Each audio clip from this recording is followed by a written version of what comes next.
બાબુસિંહ કરજા એમનું ગામ છે અને ત્યાં એક આ સાપ આવ્યો હતો અને ઇન્ડિયન સ્પેક્ટિકલ કોબરા કહેવામાં આવે છે અને કુદરતી નાક કહેતા હોય છે અને ગામડાની ભાષામાં આના ગોગમારો લોકો ઓળખતા હોય છે. લોકો આને પૂછતા હોય છે પણ ઘરે આવે એટલે એને મારતા હોય છે. પણ આવું ના કરવું જોઈએ અને કોઈ પણ જો વન વિભાગના કર્મચારી હોય અથવા તો કોઈ સાપ પકડતા હોય એના જોડે જઈ અને સાપનું રેસ્ક્યુ કરાવવું જોઈએ. તમારો ખૂબ ખૂબ આભાર. મને ફોન કરી બોલાવી સાપનું રેસ્ક્યુ કરાવી છે એ બદલ. અને તમે સાપ જોઈ ગયા હતા? તમે સાપને ઓળખો છો? અમે તો ગામમાં હતા, ઓળખતા નહીં ને આ સાપ કોઈને કરડી ગયો હોય તો તમે શું કરો? દવાખાને જવું પડે. અચ્છા, કોઈ ભૂવા તાંત્રિક જોડે જાઓ ખરા? તાંત્રિક નહીં, પેલું દવાખાનું કરવું પડે, પછી જોવા જોડે જવા.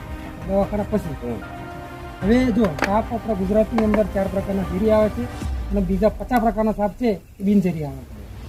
આ સાપ ઝેરી છે. જો આ સાપ કરડે ને તો 2 કલાકમાં એનું એન્ટીવેનમ ના મળે તો માણસ મરી જાય.